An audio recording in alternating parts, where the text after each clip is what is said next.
right, welcome back.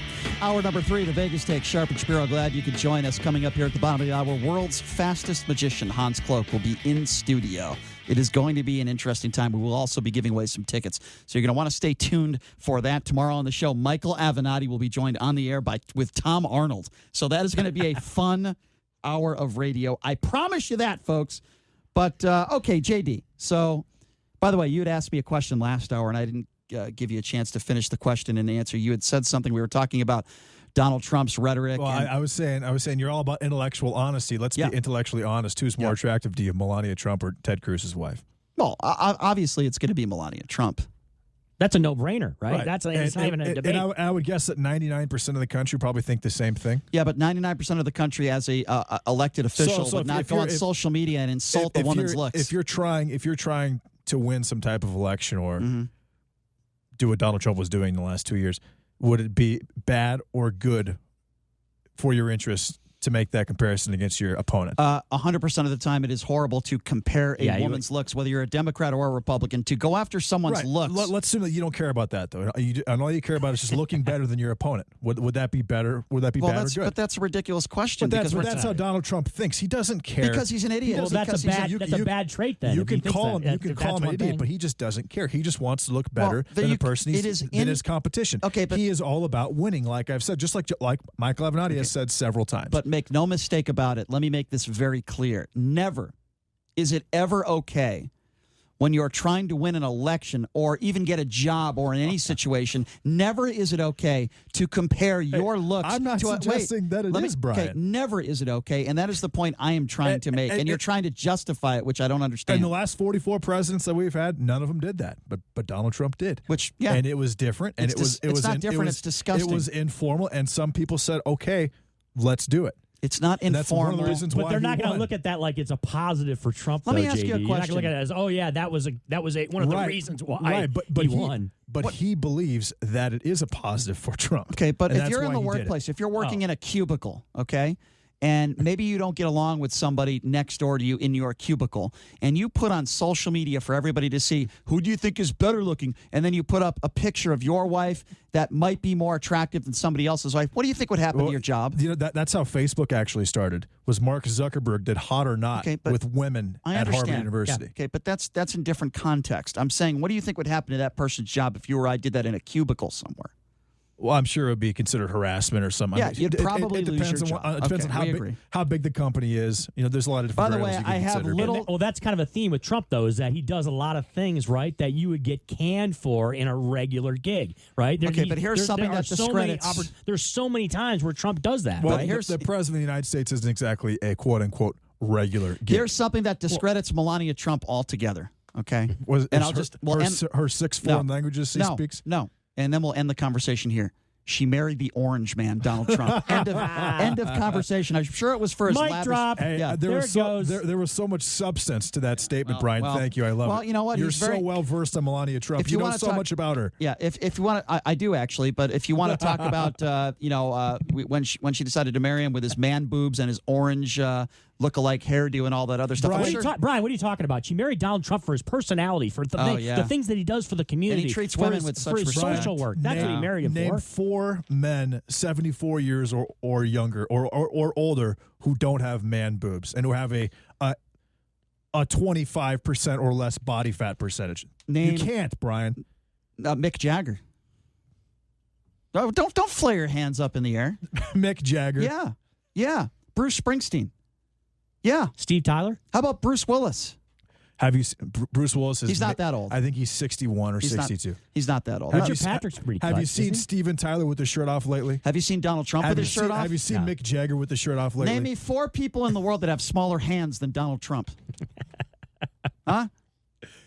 Every male. Or as Michael Rappaport... Every male under 9 years old. Or as Michael Rappaport said, what about how small his schmeckle is? Those were the words of Michael Rappaport.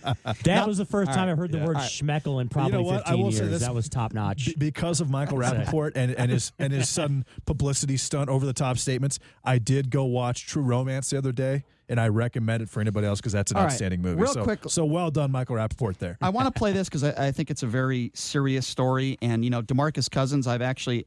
spoken to him on several occasions in Las Vegas. He works out here, and he's always been nice to me. And he has an interesting track record. Look, it's very sad what happened to him last month in Vegas with his injury. He's not going to play for the Lakers this year. But this is a very serious story. Make no mistake about it.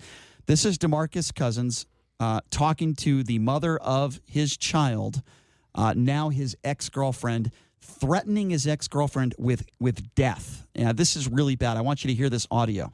I'm asking you this one more time. You want to take it to another level. Go shoot the ball. Can I have my son? No, he's not coming. Say less. I'm going to make sure I put a bullet through your head. All right. Okay, so a bullet in your effing head. Okay, now this ex-girlfriend of his was smart enough to record the conversation. Make no mistake about it. This is very, very serious. This is bad for Demarcus Cousins, who already is on the brinks of ending his career, possibly. It sounds like premeditated murder to me. Well, listen, I guess Boogie just had a wedding, right? He just had a wedding. It went down on Saturday in Atlanta, and a ton of famous people showed up, including Matt Barnes, Anthony Davis, Draymond Green. But his 7-year-old, who he was talking about in that, because that's what that conversation was about. Demarcus wanted to get his son, and his ex would not allow him to. I guess she had the right to say no, and then he threatens her life. Well, guess what? His 7-year-old was not had his wedding over the weekend, and TMZ has reached out to Demarcus Cousins. They have not responded. TMZ, they are the people who found this audio, and Mike Babcock from TMZ Sports will be joining us later in the week. Again, this is a guy, Demarcus Cousins, who calls Vegas his home, at least for right now. He got injured in that scrimmage game. It's very unfortunate, but Demarcus has some anger issues. I talked to some people that usually say, look, he's a great guy to talk to, but he's a little crazy. He's got a lot of issues, behavioral issues. It's one thing to have some issues. It's another thing to threaten the life of somebody else, especially the mother of your child. Do you think it's a possibility that he could be arrested for this? Because that is a death threat. Make no mistake about it. Well, look, I'm not a lawyer, but that is not something that I would absolutely think is acceptable in any way, shape, or form. I don't know what the legal ramifications are for Demarcus Cousins, but it can't be good. It all depends on if in the state that she made that or that phone call was made, right? Whether recording a conversation without him knowing it is okay. If it's a mutual consent state, then no. If it's a single party state, then yes. Then he's definitely going to get social ramifications for this and career ramifications. But he could actually be charged with a crime legally for threatening or for whatever it is, based on if she was actually legally able to record that conversation. I don't know whether she was legally allowed to record it or not, but I will say this: because it's entrapment, if not. It certainly makes Demarcus look bad, whether it's entrapment or not. It makes Demarcus look really bad. You're right about that. It's bad for the NBA. It's bad for the future of Demarcus Cousins. And by the way, speaking of a former NBA player, I know Chris is a big Michigan State fan, and we all remember Mateen Cleaves, former Celtic, former Michigan State player who won a national championship under Tom Izzo. So if you recall, Mateen Cleaves was accused of rape, right? And he did not go to jail for it, and he was found not guilty. Now a new video has surfaced going back to 2015 that shows Mateen Cleaves pulling this naked woman back to his motel room. Clearly she is inebriated. He brings her back to his hotel room. How can you tell me with a straight face that she consented to sex? This is an absolutely horrific story. I did see the video, guys, and this just absolutely stinks of preferential treatment. The first thing I thought of was the Jussie Smollett case in Chicago.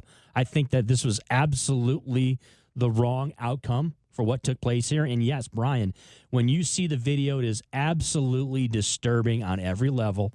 Okay, and Mateen Cleaves is somebody that I admired, obviously, growing up in Lansing, Michigan, and being a Michigan State fan and aware of that 2000 team. But this is an absolutely, without question, a black eye on not only Michigan State, not only Spartan basketball, but on Mateen Cleaves, as it should be. And look, from a legal standpoint, it looks like he's going to get off here. But in the court of public opinion, Brian, I think it's safe to say he is screwed. He is absolutely going to be destroyed by this. And, JD, I think you'd agree, too. Well, I mean, how could you not? Yeah. He gets very, very lucky, and then this thing gets unearthed. I was very jealous of his smile for a long time, a long, long time. The woman... But this is obviously, he should... This is bad. He should have been charged with a crime. So the woman who allegedly said that he raped her said that he got on top of her. She couldn't fight him off. and that she just laid there because she didn't know what else to do. I got to tell you something, folks, okay? Based on the circumstantial evidence in this case, I believe her 100%. Based on the way, he dragged her and all that other stuff, I believe him 150%. Make no mistake about it. But the worst part about it, there's also an eyewitness to this, too, of all the stuff that went on outside of I think it was the Night Courts Inn or something in suburban Detroit, where this all went down. And it was not only was the video horrific, but then you had the testimony of someone who was an eyewitness to everything. And basically, nothing was positive whatsoever when it came to Mateen Cleaves and his actions that night. And there's no way you can justify it. Why did he get off? What That's what I'm saying. I'm saying there was some type of preferential treatment given to him. Explain himself? Did he ever talk? Did he ever have any interviews based on this, on what happened? Have we heard from him at all? I don't know. I don't think he's made public statements in regards to this. Eventually, he's going to have to. But has he made statements in court? That I don't know. We'll have to look into it. I don't have the entire court case right in front of me. We'll have to look into it. But this again, just like I said in regards to Demarcus Cousins, it makes him look bad. Mateen Cleaves, as far as I'm concerned, his legacy is gone forever. As far as I'm concerned, when you do something like this, allegedly, we'll take a few phone calls on this one and anything else we've talked about this segment. 257-5396 is the number to call. Again, that number to call if you want to be a part of the conversation. 702-257-5396. What do you think about these cases? Do you think preferential treatment is given to, like the Jesse Smollett case? Do you think that this is another example of preferential treatment because Mateen Cleaves is a beloved Michigan State player who won a national championship? What do you think is going to happen to Demarcus Cousins? Your thoughts on all that and everything else that we've talked about today. 257-5396 is the number to call. Let's go to John. John, what's going on? John, are you there? Again, that number to call if you want to be a part of the conversation is 702-257-5396. Again, that number, 257-5396, if you want to be a part of the conversation. Talking about Mateen Cleaves, Demarcus Cousins, makes the NBA look kind of bad. Yes, Mateen Cleaves did have a little bit of a cup of coffee in the NBA, played for the Boston Celtics. His NBA career didn't exactly pan out the way that, people thought it would. And what's tough about this Demarcus Cousins thing is because it almost like it's a downward spiral of Demarcus. JD brought up, of course, his career. Look, obviously the injury has destroyed any chance of Demarcus probably getting another big money contract in the NBA. So I look at this and there's a perception that, hey, his career is basically going to be over when it comes to, him being an impactful player on an NBA level. Let's go back to the phone lines. Let's go back to John. John, are you there? Yes, he's calling out all of these senators that made hundreds of billions of dollars off this. John, I'm sorry. Your phone is. You have to get off your Obama phone, my friend. I apologize. Yeah, you're cutting out pretty bad, John. We're going to take a quick break. We'll be back right after this. And coming up here in just a few minutes, world's fastest magician, Hans Kloke, will be joining us. He is a headliner on the Las Vegas Strip. We will get to him here in just a few minutes. And again, we'll take more of your calls at 257-5396. Again, you're listening to The Vegas Take right here on the all-new 101.5 FM, 720 AM, KDAWN.